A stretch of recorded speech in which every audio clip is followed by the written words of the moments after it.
Scapegoat. Scapegoat का मतलब होता है किसी पर वो इल्ज़ाम लगा दिया जाए जो उसने किया ही नहीं है, जो दूसरे ने किया हो। अगर इसे और भी सिंपली बोला जाए तो बलि का बकरा। जी हाँ, स्केपगोट का मतलब होता है बलि का बकरा, जिस बेचारे ने कुछ किया नहीं फिर भी फंस गया। चलिए एग्जाम्पल से समझाता हूँ ताकि आपको और अच्छे से समझ आ जाए। जैसे स्कूल में मैथ्स के टीचर क्लास ले रहे हो और आपके 4-5 दोस्तों ने प्लान किया और किसी एक ने सर को चौक फेंक कर मारा और सब ने इल्ज़ाम आप पर लगा दिया।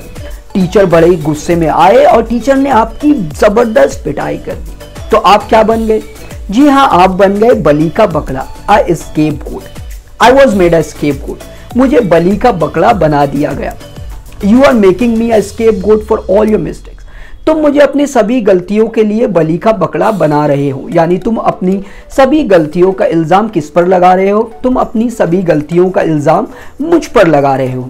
दे wanted to make me a scapegoat. वो मुझे बलि का बकरा बनाना चाहते थे। तो यह है हमारा पहला इडियम, अ स्केपगोट मतलब बलि का बकरा। तो चलिए देखते हैं हमारा दूसरा इडियम जो कि और भी इंटरेस्टिंग है। दूसरा है बैड माउथ। बैड माउथ का मतलब होता है पीठ पीछे किसी की बुराई करना, उसे बुरा भला बोलना, क्रिटिसाइज करना। एग्जाम्पल के तौर पर जैसे आपको शाहरुख खान पसंद नहीं हो और आप हमेशा शाहरुख खान की बुराई करते हैं दूसरों के सामने। शाहरुख खान अच्छा एक्टर नहीं है, शाहरुख खान एक्टर दिखता ही नहीं है, उसकी तो मूवी बस ऐसे ही चल जाती है, चैरिटी वैरिटी सब ढोंग है। ऐसे ही किसी की पीठ पीछे उसकी बुराई करने को बोला जाता है bad mouth. You always bad mouth Shahrukh Khan. तुम हमेशा शाहरुख खान की बुराई करते हो, तुम हमेशा शाहरुख खान को बुरा भला बोलते हो। Stop bad mouthing him. उसे बुरा भला बोलना बंद करो, उसकी बुराई करना बंद करो। ही बैड माउथेड यू। उसने तुम्हें बुरा भला बोला, उसने तुम्हारी बुराई की। तो ये है हमारा दूसरा इडियम, बैड माउथ, यानी किसी के पीठ पीछे उसकी बुराई करना। तो चलिए देखते हैं हमारा तीसरा इडियम क्या है।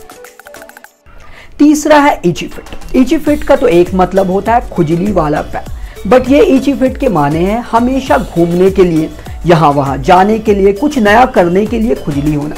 जैसे हम बोलते हैं ना, तुम्हें वहाँ जाने की खुजली हो रही है, तुम्हें घूमने की खुजली हो रही है, तुम्हें ये करने की खुजली हो रही है, बस वही है इची फिट।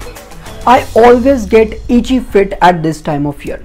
मुझे साल के हमेशा इस वक्त खुजली होती है, यानी मुझे साल के इस वक्त हमेशा कुछ नया करने की, कहीं जाने की खुजली होती है। After a few months in one place I get itchy feet. एक ही जगह कुछ महीने रहने के बाद मेरे पैरों में खुजली होती है, यानी एक ही जगह कुछ महीने रहने के बाद मुझे कुछ नया करने का, मुझे कहीं जाने की खुजली होती है। He never stays in a job long. He gets itchy feet after 2 or 3 years.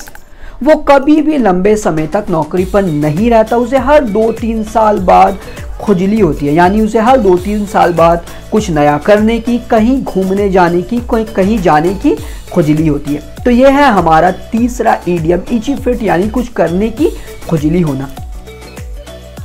Number 4 है loose once head. Loose once head का मतलब होता है आपा खो देना, कंट्रोल खो देना, बहुत पैनिक हो जाना। जैसे जब हम बहुत गुस्सा होते हैं तो अपनी आपा खो देते हैं, चिल्लाकर बात करते हैं, शांति से बात नहीं करते, बहुत भड़के हुए रहते हैं, तो उसे ही बोला जाता है लूज वंस हेड, यानी आपा खो देना, कंट्रोल खो देना। We should not lose our head. हमें अपनी आपा नहीं खोनी चाहिए। Don't lose your head over small things. छोटी छोटी चीज़ों पर अपनी आपा ना खोएं।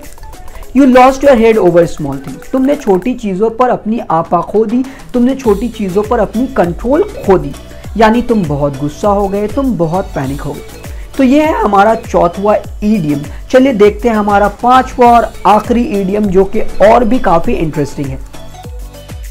हमारा पांचवा और आखिरी इडियम है पुल समवन्स लेग। पुल समवन्स लेग का मतलब होता है किसी की खिंचाई करना, मजाक उड़ाना। They all are pulling my legs. वो सब मेरी खिंचाई कर रहे हैं। I always pull his legs. मैं हमेशा उसकी खिंचाई करता हूँ, यानी मैं हमेशा उसका मजाक उड़ाता हूँ। I think he is just pulling your legs. मुझे लगता है वो सिर्फ तुम्हारी खिंचाई कर रहा है। Don't pull my legs, I know you won't tell them the secret. मेरी खिंचाई मत करो, मुझे पता है तुम उन्हें सीक्रेट नहीं बताओगे। Don't worry about what he said, he was just pulling your legs. परेशान मत हो, जो उसने कहा वो सिर्फ तुम्हारी खिंचाई कर रहा था।